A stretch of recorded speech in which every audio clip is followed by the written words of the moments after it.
Provinsi Hunan, setahu gue geografisnya itu ya, dia itu lembab, tapi tanahnya subur, tapi dia berbatasan sama laut nggak? Nggak. Tapi dia punya sungai? Punya.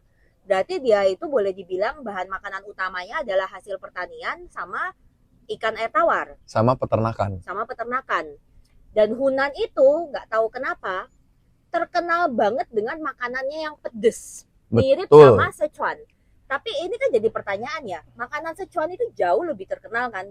Apa yang membuat daerah Hunan sama Sichuan ini yang sama-sama pedes itu beda banget? Gini, di daerah Hunan itu tidak menggunakan mala. Pedesnya itu cabenya pun beda. Gue nggak tahu jenis pastinya apa. Cuman kalau kalian makan makanan Hunan sama cabai-cabai di makanan Sichuan itu rasanya agak beda. Pedesnya tuh nggak terlalu tingling, tapi lebih ke pedesnya yang pedes. Jadi kita tidak perlu khawatir kalau makan makanan Hunan ada kegigit sesuatu terus kebas 4 jam gitu. Enggak. Nah, uniknya kenapa? Hunan ini berbatasan dekat sekali dengan Asia Tenggara. Budayanya pun sebenarnya ada sedikit mix-mixnya dikit ke orang-orang daerah sana. Tapi apakah perbatasan ini membuat kayak ada pertukaran budaya masakan? Karena kan kalau yang kita tahu Asia Tenggara itu sebenarnya juga demen pedes. Ada pengaruhnya sedikit. Tapi untuk jenis masakannya daerah Hunan ini tidak terlalu banyak menggunakan bahan-bahan seperti santan. Kalau Thailand kan terkenal tuh makanannya santan-santan. Ya mungkin karena kelapa di China itu impor kali ya. Lebih tepatnya nggak ada laut sih di sana kan ya, nggak ada pantai. Kalau kalian telisik lebih jauh lagi, masakan Asia Tenggara daerah utara itu jarang banget menggunakan kelapa. Karena mereka lebih ke landlock ya. Thailand Utara itu beda makanannya. Thailand Utara setahu gue juga lebih banyak orang-orangnya yang bahasanya itu bahkan lebih mirip bahasa Cina daripada bahasa Thailand ya. Betul. Nah, otomatis karena tadi udah disebutin landlock ya. Mereka ini juga mengenal teknik-teknik pengawetan makanan. Oke. Mirip, sebenarnya agak-agak mirip sama Sichuan. Cuman kalau Sichuan itu versi lebih ekstrimnya. Karena lebih harsh sedikit. Sedangkan subtropisnya si Hunan ini lebih soft. Jadi kalau bisa dibilang mungkin daerah Hunan itu lebih kayak di antara soft livingnya si Jiangsu sama harsh livingnya si Sichuan ya. Betul. Dan daerah ini kan humid sekali ya. Yang setahu gue kalau kita ngomong traditional Chinese medicine, daerah yang lembab, kelembabannya tinggi itu harus dikomplementasi dengan penggunaan cabai, sesuatu yang pedas, sesuatu yang panas supaya hawa qi di dalam tubuhnya itu tetap balance. Bener nggak sih? Betul. Dan itu juga explain kenapa orang-orang Asia Tenggara rata-rata suka pedes, termasuk kita nih orang Indonesia. Gua kagak sih sebenarnya. Gue sih doyan. Cuman bukan ekstrim. Gue doyan, tapi gue nggak tahan pedes. Lebih tepatnya pedesnya sampai taraf tertentu. Nah, kalau teknik masaknya sendiri gimana? Istilahnya kalau Jiangsu itu kan mereka lebih banyak braise and stew, sedangkan Sichuan itu lebih banyak stir fry. Apakah di Hunan ini yang di antara mereka juga punya kayak something di antara cara masak ini? Lebih tepatnya mereka ada stir fry, itu cukup populer. Braise dan stew juga digunakan. Jadi intinya ini semuanya diambil aja gitu. Diambil, tapi penggunaan bahan-bahan makanan ini sedikit unik. Karena mereka itu banyakkan farm animal, yang dipakai game animal juga, pertanian, ikannya pun ikan air tawar. Mereka proses pengawatan itu cukup kuat. Dan uniknya daerah ini menggunakan teh sebagai salah satu bahan makanan yang populer. Bukan untuk diseduh ya berarti? Diseduh juga, bukan bumbu. Jadi bumbu juga. Nah, penggunaan bumbu-bumbu yang aromatik ini seperti teh, terus cabai. Iya, karena teh dan cabai itu dua-duanya sangat amat aromatik ya. Betul, tambah lagi rempah-rempah seperti star anise dan lain-lain. Kuat semua cuy. Kuat semua. Tapi nggak sampai nyegrek ke hidung. Rasanya kuat banget, tapi nggak separah Sichuan. Karena Sichuan itu nggak cuma nyegrek. Pedas. Dia akan membuat lidah lu mati rasa. Betul. Enaknya karena mati rasa udah nggak tahu lagi makanan enak apa enggak sebenarnya. Nah, contoh makanannya. Ada satu makanan yang di Indonesia ini juga udah mulai banyak. Bisa dibilang kepala ikan tim. Oh. Yang cabenya ada cabai merah sama cabai hijau. Ya. Kalau di Indonesia itu tapi kebanyakan pakai ikannya macam-macam. Lu Macam-macam. bisa pakai ikan laut bahkan. Pakai ikan laut Gua bisa. pernah kemarin nemu restoran yang dia tuh kepala ikan timnya itu pakai ikan salmon bahkan. Ada. Sebenarnya nggak masalah mau pakai ikan hiu kayak ikan apa terserah sebenarnya. Ikan hiu gede ya Bapak ya. Ya kalau satu RT yang makan kan bisa. Nggak enak sih kalau kepala ikan hiu jangan. Di Indonesia gue pernah makan pakai ikan kakap. Ikan kakap juga enak. Kepala ikan kakap. Gue pernah nyoba yang ikan salmon sama kerapu. Betul.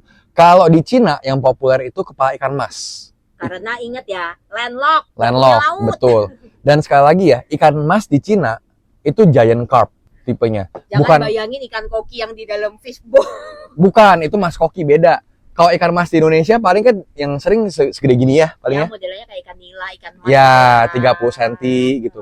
Ikan mas di Cina itu gede. Itu 1 bisa meter, hampir setahu 1 meter, betul. Ya. Dan kepalanya pun gede banget. Gua terakhir makan di Cina ke steam ikan itu, kita makan bisa berempat berlima satu porsi. Fun fact, ikan mas di Cina, which is sebenarnya namanya di sana bukan ikan mas, lebih terkenal ikan karper. Yep. Itu nggak cuma 1 meter.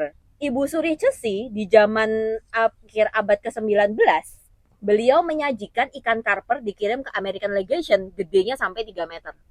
Betul, Lu bayangkan, jadi itu ikan masnya tuh jangan samain dengan ikan mas kayak di Indonesia. Jadi beda jenis. ya, dan even cuman kepalanya di tim aja, satu kepala itu benar-benar bisa jadi full dish untuk satu keluarga. Betul. Piringnya bisa gede, Ya. makanya. Dan fun fact lagi, hidangan ini merupakan hidangan favoritnya Om Kepala Botak alias Mao Zedong. Dilarang menghina orang yang sudah meninggal. Justru karena Ya, udah walaupun meninggal dia nggak memang apa-apa. agak hina sih. Nggak, gua dan tahu. dan ateis ini ya, jadi nggak tahu ke surga apa neraka, jadi ya udahlah gitu loh. Itu yang pertama yang gue mau highlight. Yang kedua jelas chow tofu. Tapi yang setahu gua ya, chow tofunya ala Hunan, which is kalau yang sering disebut itu adalah chow tofu ala Changsha. Changsha chow tofu, Dengan betul. chow tofu yang biasa kita makan masih Beijing itu beda. Betul. Karena setahu gue ya kalau di Beijing itu biasanya tofunya tuh kayak tofu biasa kayak di sini. Betul, putih Makanya kalau biasanya. nggak putih coklat lah ya. Hmm, Tapi yang chow tofu ala Changsha yang asli nih ngomongnya, itu warnanya hitam coy, itu gosong. betul. Gue pernah makan juga. Itu kenapa? Itu dari Proses bumbunya atau tahunya yang beda? tahunya sama, tapi Aha. proses fermentasinya beda dan ditambahinnya mungkin bumbu-bumbu lain Jadi juga. maksudnya kayak tahunya untuk chow tofu ala Changsha ini memang benar-benar dibikin khusus kayak, oh gue bakalan fermentasi cara beda untuk dibikin chow tofu. Betul. Dan rasanya ini beda.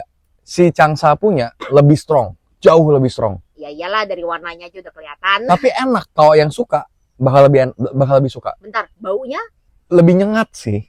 Kalau buat gua chow tofu itu baunya nggak mengganggu. Kalau gua. Tapi kalau ada gua lebih pilih bau durian. ya, itu setiap orang beda-beda ya preferensi. Si ibu ini tidak suka soalnya. Tapi kalau buat pecinta chow tofu pasti nyari yang hitam. Tapi maksudnya, lu bisa nggak sih menggambarkan kayak apa bau chow tofu dan rasanya ini? Kayak namanya aja udah tahu bau. Orang pasti begitu denger itu banyak yang langsung alarm dong kayak, apa dia tahu bau, tahu busuk gitu. Ya literally emang tahu busuk sih. Sebenarnya tahu yang udah kadaluarsa, Difermentasi sampai bosok. terfermentasi Sampai bosok. tepatnya sampai bosok. Kalau rasanya kayak dia tuh lebih ke gurih kah Gurih. atau manis? Gurih. Gurihnya lebih keluar, umaminya tuh lebih keluar dia. Ada manisnya, ada asamnya sedikit, ada kecut-kecutnya dikit gitu. Tapi kalau dari Hunan sendiri itu ya, ada nggak sih satu jenis kayak ciri khas highlight yang ini tuh makanan Hunan, ini tuh bumbu asli Hunan? Ada topanjiang atau black bean paste. Itu kan bukannya bumbu yang dipakai buat masak cianping, coy. Itu dipakai bukan cianping aja. Contoh kalau kita makan Sichuan, Aha. Hoikoro itu pakai topanjiang juga. Oh iya, gue Jadi ini satu bumbu yang memang memiliki rasa sangat tajam, asin, bahannya kedelai hitam, kedelai black hitam. bean. Ini bumbu yang sangat versatile. Mau dipakai apa aja bisa. Biasanya sih masakan stir fry ya. Istilahnya kayak kue koro itu di stir fry, topancangnya dicampur ke dalam stir fryan. Tetapi kalau lu makan cianping, which is cianping ini bukan makanan Hunan ya, itu kan cuma dioles doang ya. Dijadiin Istilahnya saus kan? Iya, dia jadi kayak saus doang dan dia Betul. bisa. Betul. Ini bisa dibilang kayak Rasanya tuh kayak lu mau masak oke, lu mau makan mentah oke gitu. lebih tepatnya gini. Topanjiang itu mirip sama gochujang. Bumbu Oke. jang di Korea itu macam-macam ya, ada gochujang, terus ada samjang, macam-macam. Di Hunan ada topanjiang. Topanjiang ini dikombinasiin. Ya gochujang kalau dimakan gitu doang juga nggak enak sih, kurang-kurang sedep ya. Kalau dijadiin masakan lain, jadiin saus lain, campuran lain, itu enak banget. Dan ini asal dari Hunan. Which is nama jang di gochujang dan Korea itu pun juga sebenarnya Turun dari Chiang, jang. turun dari Chiang. Jang itu artinya adalah saus. Saus, bumbu.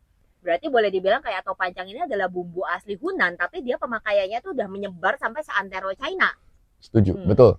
Tetapi kalau di zaman modern sendiri, topancang itu pusatnya diproduksinya emang di Hunan kah? Sekarang udah enggak. Udah di mana-mana ada. Karena udah jadi bumbu yang udah Nationwide ya. nationwide lah. Udah dipakai di mana-mana sebagai masakan apa aja dipakai. Ada nggak restoran di Indo yang lu doyan yang masakannya tuh Hunan?